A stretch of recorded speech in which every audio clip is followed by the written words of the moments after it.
আসসালামু আলাইকুম viewers, welcome to mother cooking channel. আজকে আমি আপনাদেরকে রান্না করে দেখাবো চিকেন দিয়ে কচুর মুখের ঝোল। আমার কাছে এই তরকারিটা খেতে কিন্তু ভীষণ ভালো লাগে। আশা করি যারা কচুর মুখে পছন্দ করেন তাদেরকেও কিন্তু এই তরকারিটা খেতে অনেক ভালো লাগবে। চলুন তাহলে রেসিপিটা দেখে নেওয়া যাক। আমি এখানে প্রায় 500 গ্রামের মতো চিকেন নিয়েছি, আর এই চিকেনগুলোকে আমি ছোট ছোট করে টুকরা করে নিয়েছি। এখন আমি এর মধ্যে দিয়ে দিব লবণ পরিমাণ মতো, হলুদের গুঁড়া 1 চা চামচ, মরিচের গুঁড়া 1 চা চামচ।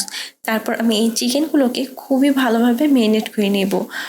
আমি এই চিকেনগুলোকে খুব ভালোভাবে ম্যারিনেট করে নিয়েছি, আর এই সময় কিন্তু চিকেনটা খুবই ভালোভাবে ম্যারিনেট হয়ে গেছে। এখন আমি চুলার উপর একটি কড়াই বসিয়ে দিচ্ছি। তারপর চুলাটি অন করে চুলার আঁচ মিডিয়ামে রাখবো। দিয়ে দিচ্ছি সয়াবিন তেল 1/2 কাপ। তেলটা হালকা গরম হয়ে এলে আমি এই চিকেনগুলোকে দিয়ে দিচ্ছি। এখন আমি এই চিকেনগুলোকে ফ্রাই করে নিব। আমি এই চিকেনগুলোকে প্রায় 40 থেকে 50% মতো ফ্রাই করে নিয়েছি, আর এই সময় কিন্তু চিকেনগুলো প্রায় 40 থেকে 50% মতো ফ্রাই হয়ে গেছে। এখন আমি এই চিকেন পিসগুলোকে তুলে নিব। আর এখানে একটা বাটিতে আমি নিয়ে নিয়েছি কচুর মুখি, আর এই কচুর মুখিগুলোকে আমি খুব ভালোভাবে ছিলিয়ে ধুয়ে নিয়েছি। আর ধোয়ার সময় একটা জিনিস মাথায় রাখবেন যে 3-4 বার এই কচুর মুখিগুলোকে ধুয়ে নেবেন, তাতে করে এর উপরে যে একটা পিছলা ভাব থাকে সেটা কিন্তু চলে যাবে এবং এটা খুব ভালোভাবে ফ্রাই হবে। তা না হলে কিন্তু ফ্রাই করার সময় পুড়ে যাওয়ার সম্ভাবনা থাকবে বা কড়াইয়ের সাথে দাগ লেগে যাবে। এখন আমি এই কচুর মুখের মধ্যে দিয়ে দিচ্ছি লবণ পরিমাণ মতো, মরিচের গুঁড়া 1 চা চামচ, হলুদের গুঁড়া 1 চা চামচ।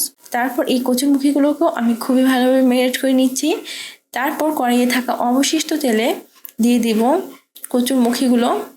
এখন আমি এই কচুর মুখিগুলোকে প্রায় 50% মতো ফ্রাই করে নিব। আমি বেশ কিছুক্ষণ সময় নিয়ে এই কচুর মুখিগুলোকে ফ্রাই করে নিয়েছি, আর এই সময় কচুর মুখিগুলো প্রায় 40 থেকে 50% মতো ফ্রাই হয়ে গেছে। এখন আমি এগুলোকে তুলে নেব।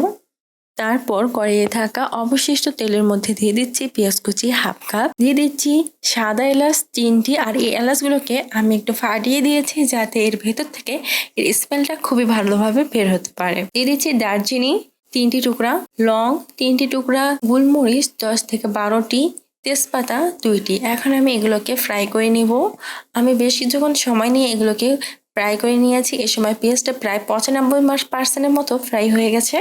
এখন আমি এর মধ্যে দিয়ে দিব জিরা বাটা 1/2 টেবিল চামচ, আদা বাটা 1/2 টেবিল চামচ, রসুন বাটা 1/2 টেবিল চামচ।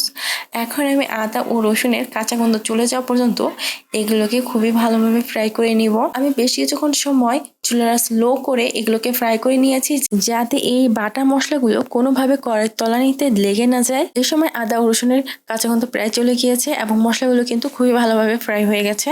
এখন আমি এর মধ্যে দিয়ে দিব হলুদের গুঁড়া 2 চা চামচ, মরিচের গুঁড়া 1/2 টেবিল চামচ, দিয়ে দিচ্ছি লবণ পরিমাণ মতো। আর এখানে আপনারা ঝালটা আপনাদের পছন্দ অনুযায়ী কম বা বেশি করে নিতে পারেন। তারপর এগুলোকে আমি নাড়িয়ে দিয়ে দিচ্ছি পানি 1 কাপ। এখন এই 1 কাপ পানিতে এই মশলাগুলোকে আমি কষিয়ে নিচ্ছি।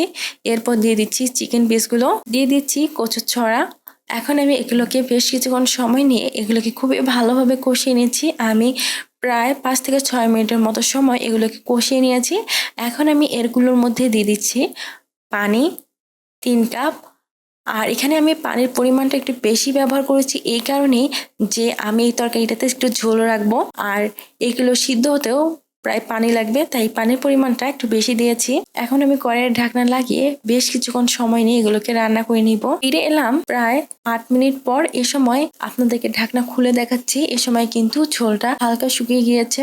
এখন আমি দিয়ে দেব কাঁচা মরিচ 3টি, আর এখানে আমি গোটা কাঁচা মরিচ দিয়েছি। আর যেহেতু এখানে আমি মরিচের গুঁড়া ব্যবহার করেছিলাম তাই এখানে গোটা কাঁচামরিচ দিচ্ছি, তা না হলে ঝালটা কিন্তু বেশি হয়ে যাবে, তাই আমি কাঁচামরিচগুলোকে কেটে দিইনি। দিয়ে দিচ্ছি গরম মশলার গুঁড়া 1 চা চামচ। তারপর আমি এই তরকারিটাকে খুব ভালোভাবে নাড়িয়ে দিচ্ছি, আর ঢাকনা লাগিয়ে এই তরকারিটাকে আমি মিডিয়াম হাই আছে আরো 6 থেকে 7 মিনিটের মতো রান্না করে নিব। এতে কিন্তু ঝোলটা কিছুটা আরো শুকিয়ে আসবে। ফিরে এলাম প্রায় 6 থেকে 7 মিনিট পর। এখন আমি আপনাদেরকে ঢাকনাটা খুলে দেখাচ্ছি। আপনারা দেখতে পাচ্ছেন যে গ্রেভিটা কিন্তু এখন অনেকটা গাঢ় হয়ে গিয়েছে। এখন আমি চুলাটি অফ করে দিব। তৈরি হয়ে গেছে খুবই মজাদার চিকেন দিয়ে কচুর মুখের ঝোল। প্রিয় দর্শক, এই ছিল আমাদের আজকের রেসিপি। মাদার কুকিং চ্যানেলের আরো এক্সাইটিং রেসিপি নিয়ে আপনাদের সামনে আবারও উপস্থিত হব। ভিউয়ার্স, আপনাদের সকলকে অনেক অনেক ধন্যবাদ জানাচ্ছি পুরোটার সময় আমাদের সাথে থাকার জন্য। আমি উইশ করব আপনারা সবাই ভালো থাকবেন, সুস্থ থাকবেন এবং মাদার কুকিং চ্যানেলের সাথে থাকবেন। এই চ্যানেলে নতুন হয়ে থাকলে চ্যানেলটি সাবস্ক্রাইব করুন এবং ভালো লাগলে লাইক, কমেন্ট ও শেয়ার করুন। ধন্যবাদ।